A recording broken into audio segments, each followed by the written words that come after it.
En este vídeo de la lista de reproducción de derecho financiero y tributario vamos a hablar sobre el poder financiero.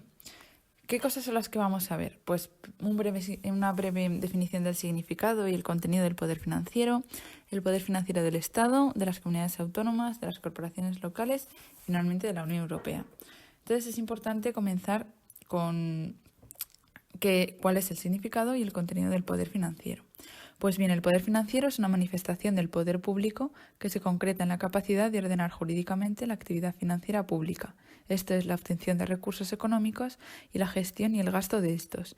Una vez se asume esto, se puede debatir su alcance. En cuanto al contenido, es necesario distinguir entre el poder financiero y la potestad financiera. El poder financiero es la capacidad de dictar normas generales para la ordenación jurídica de la actividad financiera y la potestad financiera es la capacidad de aplicar y desarrollar esas normas legales que tienen atribuida los órganos ejecutivos. ¿Cómo se va a repartir territorialmente el poder del Estado? Pues va a depender de cómo esté organizado políticamente el Estado.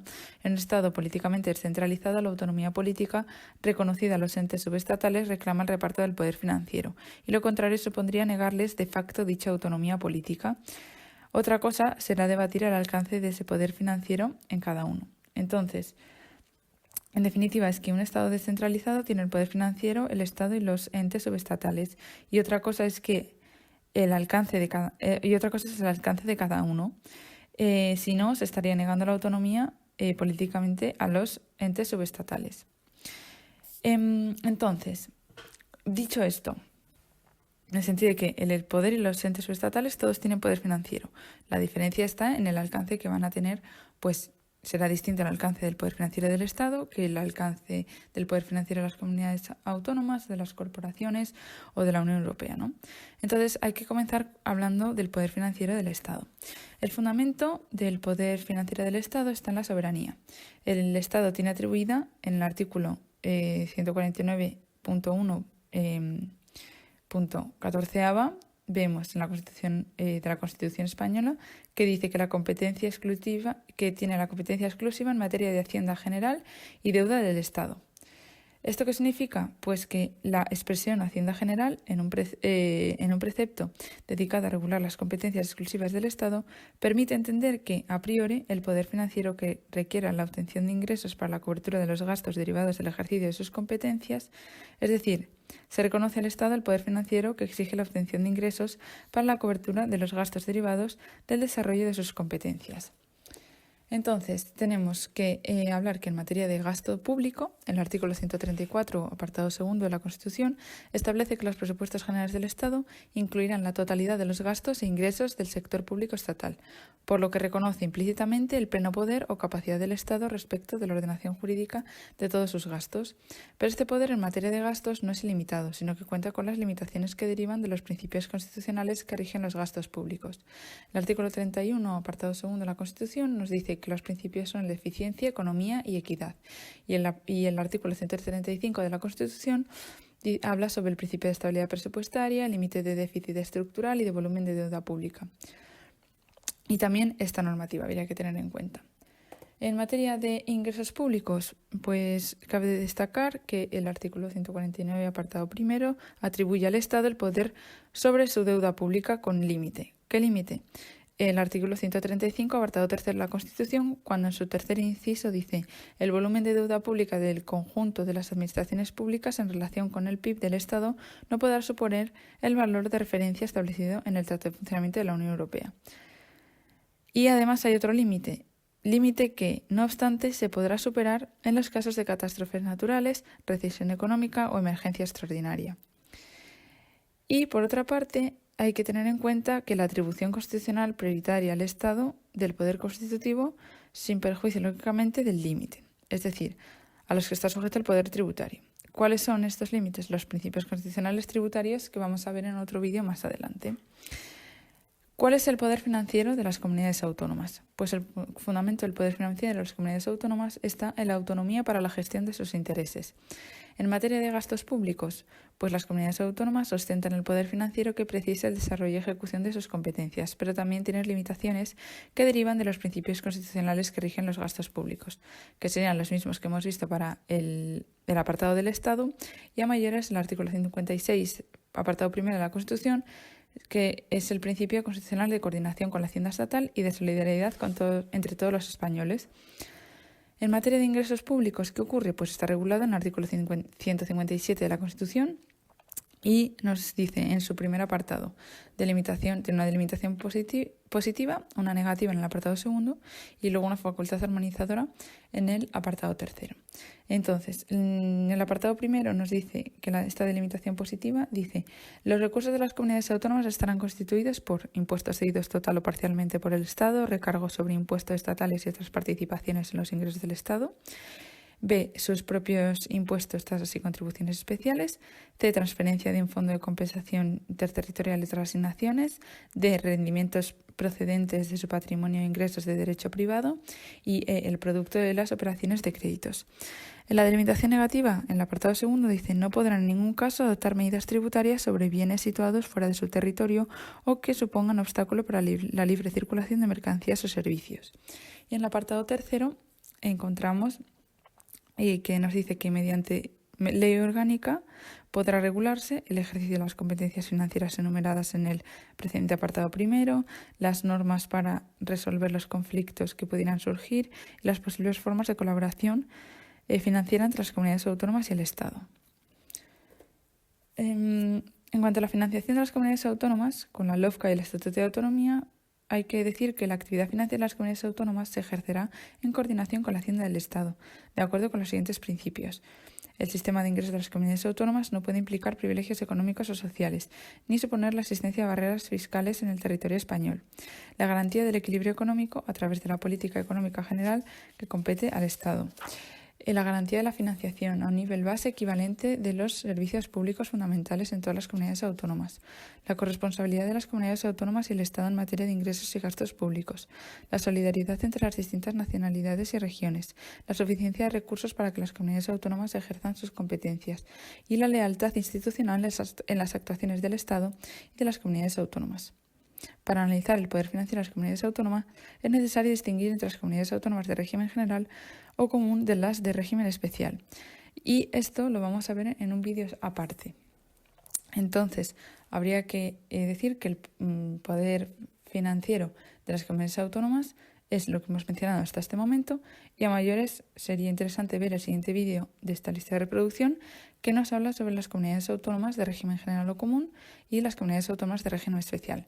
Pues cada una tiene algunas excepciones y son distintas al resto de las comunidades autónomas.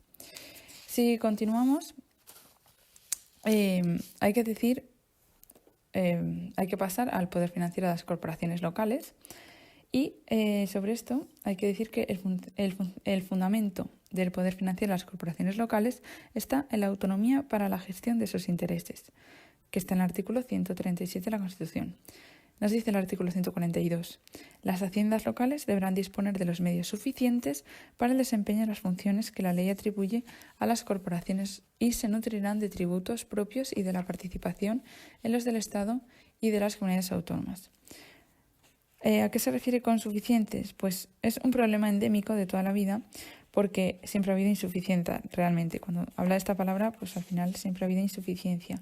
Pero al fin y al cabo es mantener los servicios públicos, pues no es barato, básicamente. Entonces siempre ha habido como esa insuficiencia, ¿no?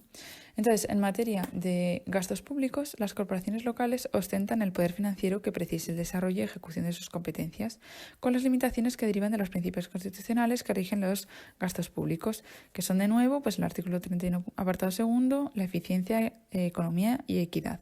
El artículo 135 de la Constitución, el principio de estabilidad presupuestaria y el de volumen de deuda pública. Esta vez, a diferencia del Estado, hay que quitar el principio del límite de déficit estructural. Este no se aplicaría para las corporaciones locales. Y, por último, esta normativa también. Y en materia de ingresos públicos, ¿qué es lo que sucede? Pues dice el artículo 133, apartado primero de la Constitución, se dice que el poder para establecer tributos es del Estado. Pero en el segundo apartado de este artículo 133 dispone para los tributarios que las comunidades autónomas y las corporaciones locales podrán establecer y exigir tributos de acuerdo con las constituciones y las leyes.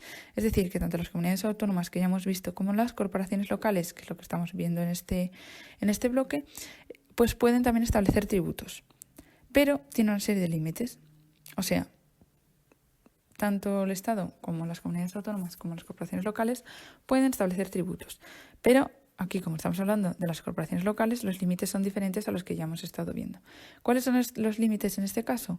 Pues el diseño constitucional de poder tributario de las comunidades autónomas y corporaciones locales aparentemente es idéntico y, sin embargo, existe una diferencia fundamental entre unas y otras.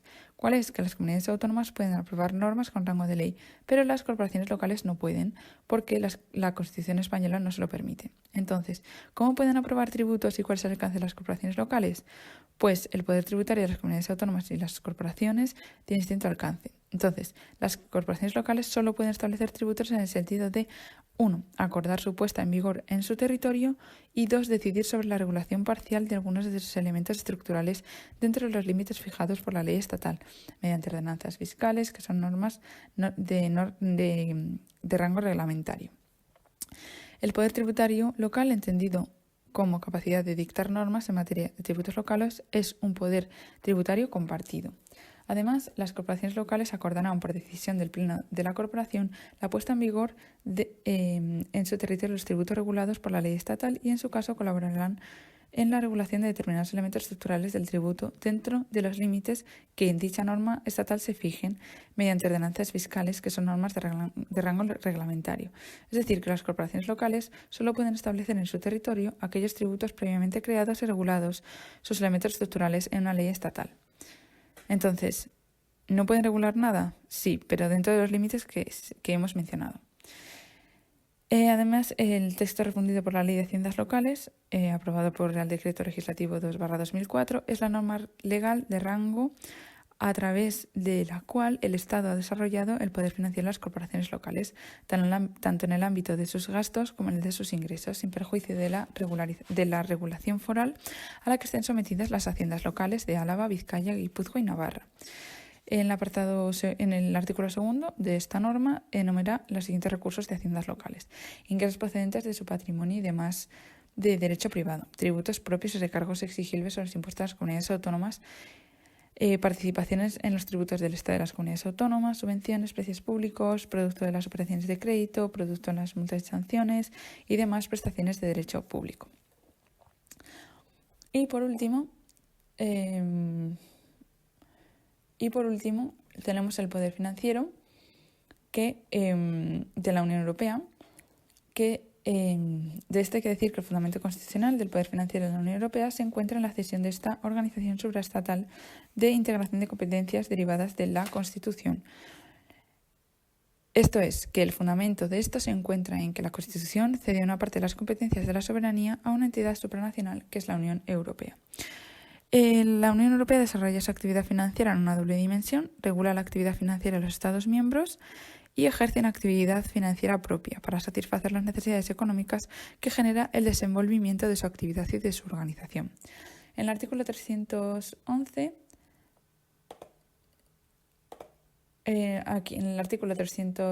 del Tratado de Funcionamiento de la Unión Europea nos dice: la Unión Europea se dotará de los medios necesarios para alcanzar sus objetivos y para llevar a cabo sus políticas, y el presupuesto será financiado íntegramente con cargo a los recursos propios. Entonces, en materia de gastos públicos, tenemos que decir, en materia de gastos públicos tenemos que decir que la Unión Europea tiene capacidad para diseñar y financiar los gastos que deriven del ejercicio de sus competencias mediante la elaboración, aprobación y ejecución de sus propios presupuestos.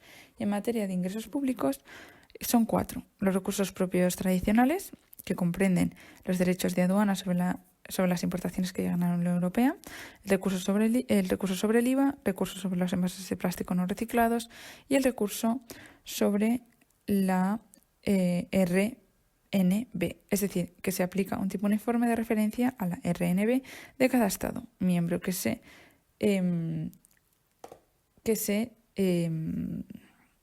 determinará teniendo en cuenta el importe total de los demás ingresos y la suma de la RNB de todos los Estados miembros. Y hasta aquí llegaría el vídeo de esta vez sobre el poder financiero.